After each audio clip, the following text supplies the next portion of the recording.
सखर में गरीब खानदाननि पारां राशन न मिलण खिलाफ़ एहतिजाज कयो वियो। सखर जी यूसी अरिड़हं जे चेयरमैन ज़ुल्फ़कार कुरैशी खिलाफ़ इलाइक़े वासियुनि एहतिजाज कयो। उन मौक़े ते रहवासियुनि चयो त सिंध हुकूमत तरफ़ां मिलियल राशन यूसी चेयरमैन गरीब माण्हुनि में विराइण बदिरां वेझनि माण्हुनि खे ॾेई फोटो सेशन कराए रहियो आहे। हुननि चयो त लॉकडाउन सबबि घरनि में फाका कशी वारी सूरत-हाल आहे। रोज़गार बंदि हुजण करे बच्चा बुखू काटण ते मजबूर आहिनि। एहतिजाज कंदड़नि सिंध सरकार खां राशन हक़दार माण्हुनि ताईं पहुचाइण जो मुतालबो कयो आहे। जा कर्फ्यू खोलनि बच्चनि खे रोज़ी ॾियनि, जा असांखे को राशन पाणी त घरनि में पुॼाइनि नी।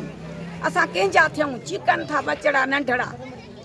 मां पाण विधवा आहियां, हाणे हुजे को त असांखे ॾिए त असां खाऊं।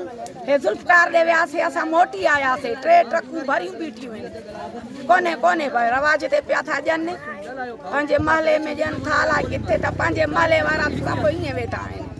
विजिट कयो अवामी आवाज़ मीडिया ग्रुप की वेबसाइट awamiawaz.pk।